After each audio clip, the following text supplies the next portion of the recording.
those of you that haven't been here, we're going through the essentials of Christianity. Where does life's compass point? Well, why do we as Christians think that if life isn't going just the way we want it to go, either God doesn't exist, or he's evil, or he's forgotten about us? Why do we think the compass always has to point to us? Why do we think that? I say this to audiences all the time. I was just in Chicago last weekend talking to an audience, and I said, whether God exists or not, you are not the center of the universe. And neither am I. But we tend to think we are. So the question is there a true north out there? Is there a compass that points to true north that we can orient ourselves to so we can live life the way it ought to be lived? Because look, if there is no God, there's no purpose to life, no ultimate purpose, which means there's no right way to live it. If there is a God, there is a right way to live it, and that's what we're trying to discover. We're trying to discover what the essentials of Christianity are. Now, have you guys ever heard of this, phrase, the curse of knowledge? Have you heard this? The curse of knowledge. A couple of guys from the Raleigh area wrote a book a few years back called Made to Stick. This is where I read it first. And inside the book, they define the curse of knowledge as this: you can't remember what it was like not to know something that you know now. And this is a big problem for teachers. It's a problem for me sometimes because I can't remember what it was like not to know something that I'm trying to communicate. Because now I know it. I've studied it. I'm ready to teach it, right? And teachers and preachers tend to go too quickly through material because they got the curse of knowledge. And they expect everybody else, what, you don't get this? How come you don't get this? Can't you see how clear this is? Well, of course it's clear to the teacher. He's been studying it for the past 3 weeks, getting ready, right?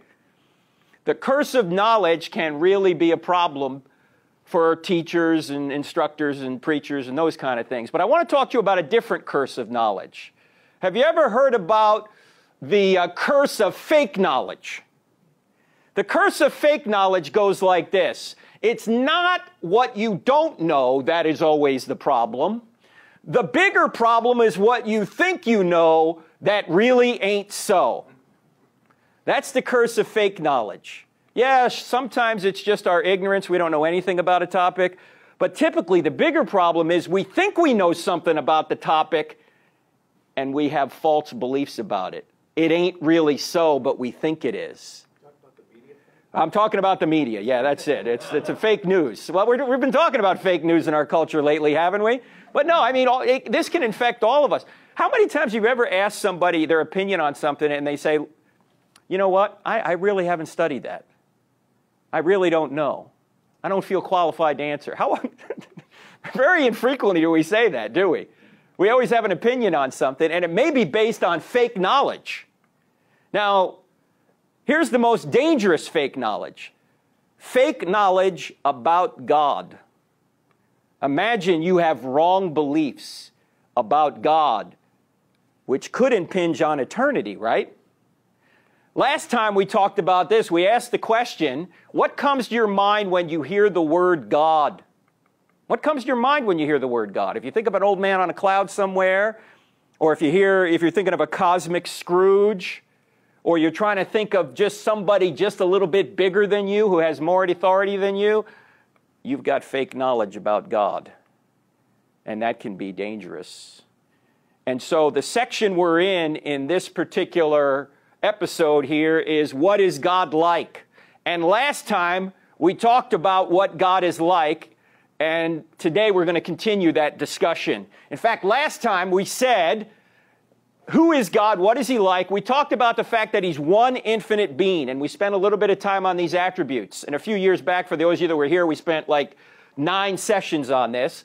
But God is the one infinite being who's self-existent, eternal, all-powerful, all-knowing, everywhere present, unchangeable. He's simple spirit, means he doesn't have parts. He's not composed, so he can't be decomposed. He is what the Bible would call the great I am, the being that just exists. And these are qualities only he has here. Here are some of the qualities he has in an infinite way, but he can communicate to us. He's holy, he's loving, he's just, he's good, he's true, he's personal, he's beautiful. These are all attributes a human being can have, just not to the same extent that God has them, right? This is the one being out there that has all this in an infinite way. And the Bible tells us if we want to get an idea of what this being is like, it tells us to look to the heavens. This is an actual picture from the Hubble Space Telescope. We showed this last time. This is of 100,000 stars right here you see in this frame right here from the Hubble Space Telescope. And when you go to the Bible and we ask the question, who is God, what is he like, you can go to Isaiah chapter 40. In Isaiah chapter 40, God is speaking, and here's what he says.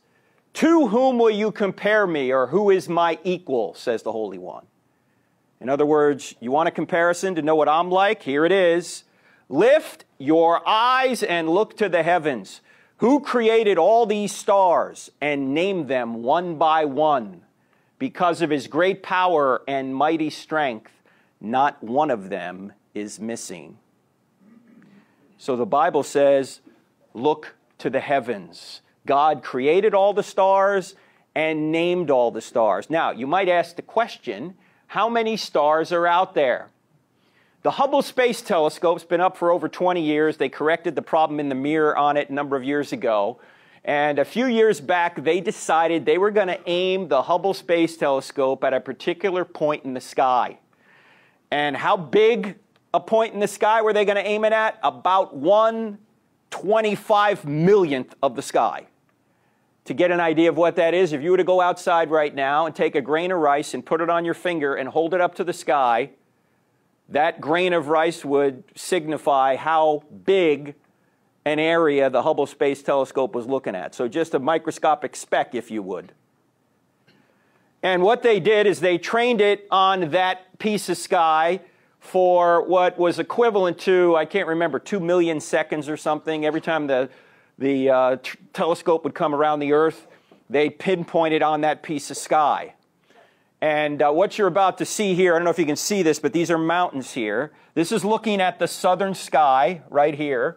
And I'm going to play a very short clip that NASA put together to show you what they did when they trained this telescope at this little speck of sky.